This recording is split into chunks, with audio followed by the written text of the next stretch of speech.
Hello guys, welcome back to my channel Unique Code Solution. My name is Vimal Dudad and today I will create 17th video on Laravel series. तो ठीक है guys, चलिए शुरू करते हैं। तो guys last video में हमने देखा था कि क्रड किस तरह से परफॉर्म कर सकते हैं, कि क्रिएट डेटा डेटा क्रिएट किस तरह से कर सकते हैं, लिस्टिंग किस तरह से कर सकते हैं, अपडेट और डिलीट कैसे होता है। उसके बाद हमने देखा था कि ग्रुप राउट क्या होता है। ठीक है, तो आज हम देखने वाले हैं कि मॉडल क्या होता है और मॉडल का काम क्या होता है। तो चलिए गाइज शुरू करते हैं। तो सबसे पहले तो मॉडल क्या होता है और उसका लोकेशन कहाँ पे है। तो ऐप के अंदर मॉडल्स के अंदर हमारा मॉडल्स होता है। ठीक है, ये हो गया हमारा मॉडल। अब मॉडल क्रिएट किस तरह से करते हैं, तो चलिए उसका कमांड कमांड के थ्रू मॉडल क्रिएट कर सकते हैं। तो मॉडल क्रिएट का कमांड, जैसे कि हमने पहले बताया था कि कोई भी चीज़ अगर हमें लारावेल में क्रिएट करनी हो तो उसका एक कॉमन कमांड है php artisan make। हमने माइग्रेशन क्रिएट किया था, उसके बाद सीडर कंट्रोलर सब, मतलब जो भी हमें क्रिएट करना है वो सभी सेम कमांड्स होगा php आर्टिशन में। बस हमें सिर्फ क्या करना होगा कि नेम देना होगा। अभी हमें क्या क्रिएट करना है, मॉडल क्रिएट करना है, तो अब आएगा php आर्टिशन में मॉडल और स्पेस देके मॉडल का नेम आएगा। तो अब जब मॉडल का नेम दे रहे हो तो सेम जिस तरह से कैमल केस में दे रहे थे कंट्रोलर का, जैसे कि यूजर कंट्रोलर में यू कैपिटल था, कंट्रोलर का सी कैपिटल था, तो सेम चीज़ है। अगर मैं यहाँ पे ऐसा लिखूंगा कि एडमिन मॉडल, तो मैं इस तरह से डिफाइन करूंगा, एडमिन का ए कैपिटल, मॉडल का एम कैपिटल। ठीक है, इस तरह से। और जब भी हम मॉडल क्रिएट करते हो तो एक चीज़ याद रहे कि मॉडल हमें सिंगुलर फॉर्म में क्रिएट करना है। ठीक है, चलिए पहले हम एडमिन का मॉडल बना लेते हैं। PHP artisan make model admin, enter hit करता हूँ। ठीक है गाइस, तो ये हमारा मॉडल क्रिएट हो गया। कहाँ पे, उसका पाथ ऐप के अंदर, मॉडल्स के अंदर एडमिन डॉट php। ये हमारा मॉडल क्रिएट हो चुका है। ये अब देखते हैं कि इसका काम क्या होता है। ये यूजर्स का मॉडल है जो बाय डिफॉल्ट बना हुआ आता है। ठीक है, अब ये हमने एडमिन का मॉडल क्रिएट कर दिया है जो कि पूरी तरह से ब्लैंक आता है। मॉडल के अंदर हम क्या कर सकते हैं, मॉडल का मेन काम क्या है कि डेटाबेस के साथ इंटरेक्ट करना। ठीक है, डेटाबेस के टेबल के साथ इंटरेक्ट करना है। जैसे कि हमारा यूजर मॉडल है, तो ये जो हमारा डेटाबेस यूजर्स, डेटाबेस के अंदर टेबल जो है यूजर्स नेम का टेबल है, वो यहाँ से एक्सेस होगा। ठीक है, अब जब भी हम डेटाबेस का नेम, डेटाबेस के अंदर टेबल का नेम रखते हो प्लूरल फॉर्म में लिखना है। जैसे कि टेबल का नेम हमारा क्या था, यूजर्स। ठीक है, अब जबकि यहाँ पे देखते हैं, ये हमारा हो गया टेबल का नेम। अगर हमारा टेबल का नेम यूजर्स है तो हमें मॉडल का नेम क्या रखना है, यूजर, इस तरह से। अगर हमारे टेबल का नेम एडमिन है तो हमारा मॉडल का नाम आएगा एडमिन। सपोज हमारा टेबल का नाम गेस्ट एम्प्लॉयज है, गेस्ट अंडरस्कोर गेस्ट एम्प्लॉयज। ठीक है, तो अब हमारा मॉडल का नाम क्या रहेगा, प्लूरल फॉर्म में, सिंगुलर फॉर्म में आएगा, गेस्ट गेस्ट एम्प्लॉय। ठीक है, जो गेस्ट एम्प्लॉय लिखा है उसमें जी कैपिटल रहेगा, ई कैपिटल रहेगा केवल केस में। ठीक है, तो इस तरह से हम अपने मॉडल का नेम दे सकते हैं। चलो वापस से मॉडल में आ जाते हैं।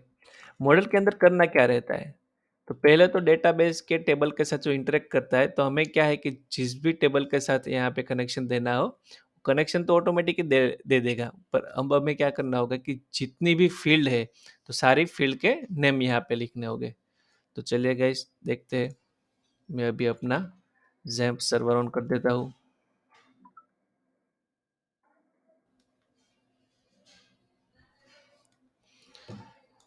जैम्प स्टार्ट हो गया।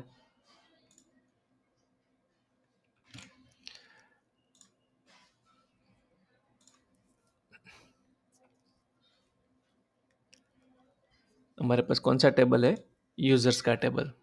तो यूजर्स के टेबल में कौन कौन सी फील्ड है, वो सारी फील्डें हमें यहाँ पर लिखनी है। चलिए, ये जो चीज़ें थी, ये चीज़ें बाय डिफ़ॉल्ट आती है। जैसे कि माइग्रेशन में हमने देखा था कि डेटाबेस के अंदर यूजर्स का माइग्रेशन डिफ़ॉल्ट आता है। तो इसमें कौन कौन सी फील्ड थी, नेम, ईमेल और पासवर्ड।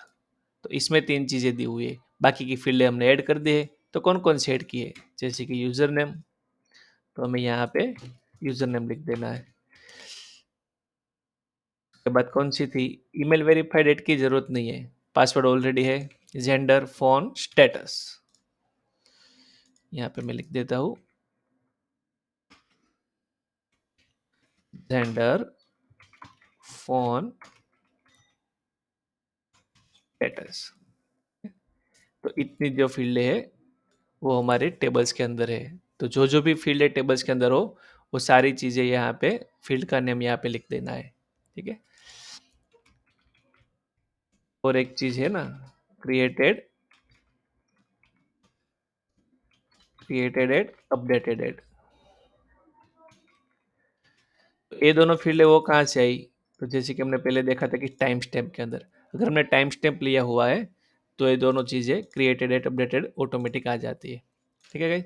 तो इस तरह से हमारा टेबल का इंटरेक्ट हो गया यहाँ से, कि टेबल के साथ यहाँ से कनेक्शन हो गया।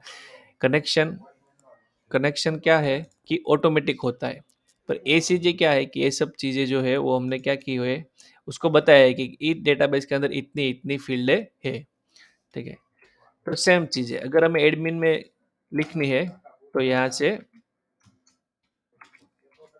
प्रोटेक्टेड डॉलर फिलेबल, कि ये सारी चीजें जो है वो मुझे यहाँ से फिल करनी है, ये सब चीजें फिलेबल है। ठीक है। अगर आपको ये सब चीजें याद नहीं रहती है तो कोई बात नहीं, यूजर में ऑलरेडी दिया होता है। ठीक है। तो यहाँ से हम कॉपी कर लेंगे, उसके बाद यहाँ पे वापस से पेस्ट कर देंगे। ठीक है। अब ये जो सारी चीजें इसको हम हटा देंगे। अब एडमिन के अंदर जो जो फील्ड होगी वो हम यहाँ से लिख देंगे, जैसे कि सपोज एडमिन का नेम होगा, एडमिन का ईमेल होगा। ये सारी चीजें कॉमा सेपरेटेड आ रही है क्योंकि ये बना हुआ है। तो इस तरह से हम डेटा मॉडल का यूज कर सकते हैं। तो इस तरह से हम डेटाबेस के टेबल की जो फील्ड है वो फीलेबल के अंदर हम ले सकते हैं। अब ये तो हो गई सिर्फ टेबल की बात, जिसमें हमने सारी सिर्फ फील्ड ही ऐड किए। तो मॉडल का काम सिर्फ इतना ही नहीं है कि यहाँ पे सिर्फ फील्ड ऐड कर दे और काम हो गया। यहाँ पर हम अपने लॉजिक भी ऐड कर सकते हैं। ठीक है।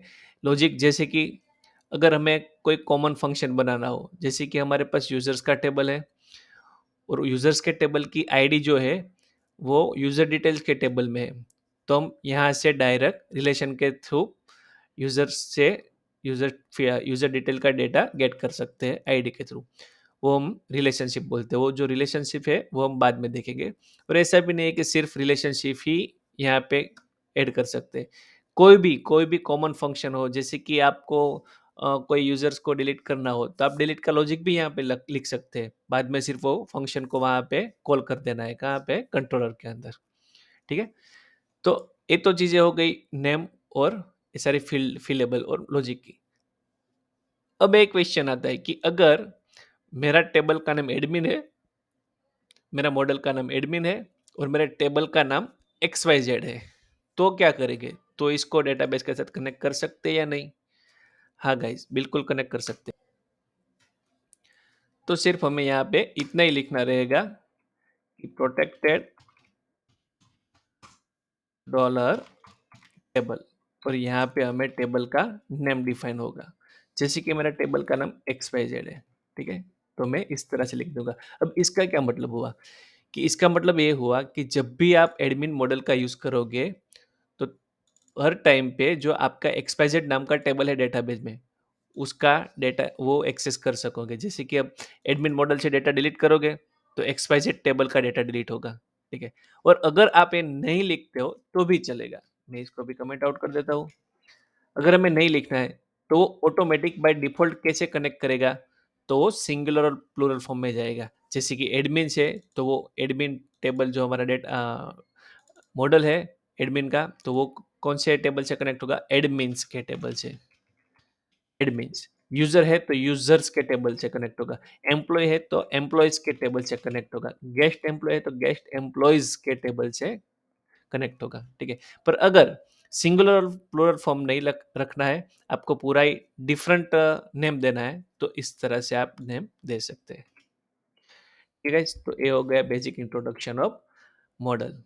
तो चलिए गाइस, आज के लिए इतना ही। अगर आपको मेरा वीडियो पसंद आए तो प्लीज़ गाइस लाइक कीजिए और अगर आपने मेरे चैनल को सब्सक्राइब नहीं किया है तो प्लीज़ सब्सक्राइब कीजिए। तब तक के लिए बाय।